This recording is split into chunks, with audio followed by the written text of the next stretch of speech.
Então, pessoal, o que a gente viu até agora nas aulas foi o processo de desenvolvimento de software que vai ser utilizado nesse projeto. Agora nós vamos falar do método que a gente vai usar, ou seja, como a gente vai, né, usar o processo, o que a gente vai ter que fazer para fazer todo o desenvolvimento de software. Então, nesse sentido, a gente tem que o processo de desenvolvimento de software, como a gente viu, ele é composto por pessoas com habilidade, treinamento e motivação, né, que são aqui nesse caso vocês. A gente tem qual que é o método que a gente vai usar com técnicas e padrões, e basicamente é isso que eu vou passar para vocês, que é o método, mas esse é ao longo aí de cada vez que a gente for fazendo as coisas, eu vou passando o método para não passar tudo de uma vez e ficar confuso. As ferramentas, né, a gente vai sendo falado também, então muito pensando aí nos templates, né, vão ser também falados ao longo da explicação dos métodos. Então, é isso que a gente tem aqui, se a gente pensar no processo de desenvolvimento de software, né, a próxima parte que a gente está falando aqui, para vocês conseguirem desenvolver o software. E, no caso, o método de desenvolvimento de software possui alguns componentes para a gente conseguir entender como é que é, né, a organização de como eu vou, né, desenvolver o software, né? E aí a gente vai ver o método, o primeiro método que a gente vai ver é o de requisito, mas ele possui fases, tarefas e passos de desenvolvimento. Então, assim, o que a gente vai fazer naquela fase? Né? Então, o método compõe as fases que eu tenho no processo, e para cada fase eu vou falar o que eu vou fazer. E aí, como é que eu vou falar, como que eu vou fazer? Eu defino tarefas que têm que ser realizadas, e se as pessoas já sabem que a partir da tarefa que ela tem que fazer, beleza, ela não precisa ler o restante. Mas quais são os passos, né? Ela não sabe qual é, então vai ter os passos lá. Né? Então, isso é quando a gente está aprendendo. Eu vou aqui falar tanto para vocês das tarefas quanto dos passos de desenvolvimento. E o que vai ser usado de técnica para isso? Então, eu vou usar modelagem de caso de uso, vou usar a história do usuário, né? Então, o que eu vou fazer? Né? Qual é a técnica que eu vou usar para isso? Né? Eu posso usar mapa mental, por exemplo. Então, essa também é uma técnica. Se você já sabe como usa essa técnica, tá? Como é que você vai fazer um modelo de caso de uso, você também não precisa estudar isso. Não, você não sabe, você vai lá estudar. Aqui eu vou dar uma revisão nessas técnicas quando pertinente, tá bom? As ferramentas, né? Então, é aquilo que eu uso para fazer. Elas podem ser automatizadas ou não, né? Você pode fazer isso no papel, desenhando, ou você pode ter, por exemplo, uma ferramenta case para fazer isso. Aqui eu não vou apontando ferramentas automatizadas, né, para vocês. A única coisa que eu vou pedir para vocês fazerem é usar coisa que você tem no dia a dia, né? PowerPoint, Excel, Word, né? Nada mais do que isso, entendeu? Mas se vocês quiserem até usar alguma coisa, sintam-se à vontade, não tem problema nenhum. Geralmente essas ferramentas geram imagens, né? Geram figuras, né? Que vocês facilmente colocam isso anexado ao documento. Então, artefatos são as saídas, né, os resultados daquilo que você fez de tarefa aqui, né, nas tarefas, pelos seus resultados. A gente não chama de documentação, por quê? Porque a documentação, né, nem sempre é o resultado final. Por exemplo, né, um código binário não é um documento. Então, eu posso ter alguma coisa que usa uma ferramenta case que não gera, né? Você abre a ferramenta case para poder ver todo o registro do que você fez. Então, ele se torna um artefato, e por isso que a gente chama de artefato. E as responsabilidades, né? Quem é responsável por fazer aquilo? É claro, se você tem uma hierarquia dentro da organização, que eu tenho, sei lá, administrador de banco de dados, analista de sistema, desenvolvedor, eu vou dizer em relação a esse cargo, a essa função, qual a responsabilidade dele dentro do desenvolvimento de software.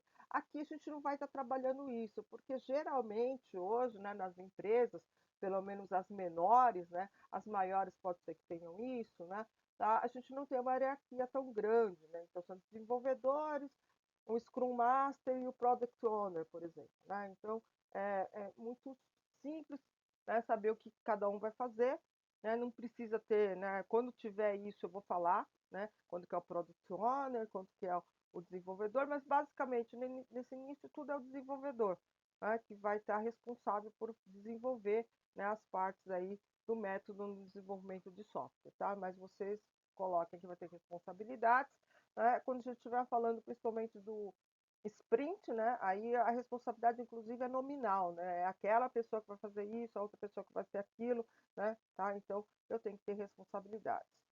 O método de desenvolvimento de software, né, ele introduz padrões e uma anotação gráfica orientada à linguagem especial, né, por exemplo, DFD, modelo de identidade de relacionamento, caso de uso, mapa de empatia, história dos usuários, né, tá, relacionadas à técnica, né, então quando eu quero desenvolver o meu artefato que eu vou ter, né, no final, né, vou ter um DFD, vou ter um MER, né, que eu vou ter no final. Ou seja, isso é o uso de modelos no desenvolvimento de software. Se a gente for ver em relação à estrutura, né, do UP, dentro do que a gente colocou no nosso desenvolvimento de software, eu tenho esse gráfico aqui, em que nesse gráfico, no UP, diferente do Scrum, né, ele mostra a parte do método, que é a que está aqui. Então, eu tenho essa parte de conteúdo, né, que é o método, e aí, lembra que estava lá fases, atividades e passos, né? Então, eu tenho para cada fase, que ele está chamando de disciplina aqui, né, o requisito, análise e design, implementação e teste, né, onde eu vou ter cada um deles as atividades, os passos que eles precisam ter, as saídas, né, que são os artefatos, as responsabilidades, a técnica que vai ser utilizada. Então, por isso que tinha muito essa confusão que eu falei para vocês lá no início, né? Por quê? Porque a gente sempre partia um pouco do pressuposto que o pessoal não sabia qual era o método associado ao processo. Então, o RUP, né, o UP, ele juntava essas duas coisas que tornava, às vezes, muito complexo de entender, porque muita gente ainda pensava no processo em cascata, né, no waterfall, e aqui a gente está falando de um outro tipo de processo. Então, é por isso que o UP em específico ele junta, né, processo com método, enquanto que se a gente for ver uma explicação, um esquema, né, do Scrum, que é esse daqui, você não vê ele falando de método. Aí você pode falar assim para mim, ó, professora, tem os histórias dos usuários aqui.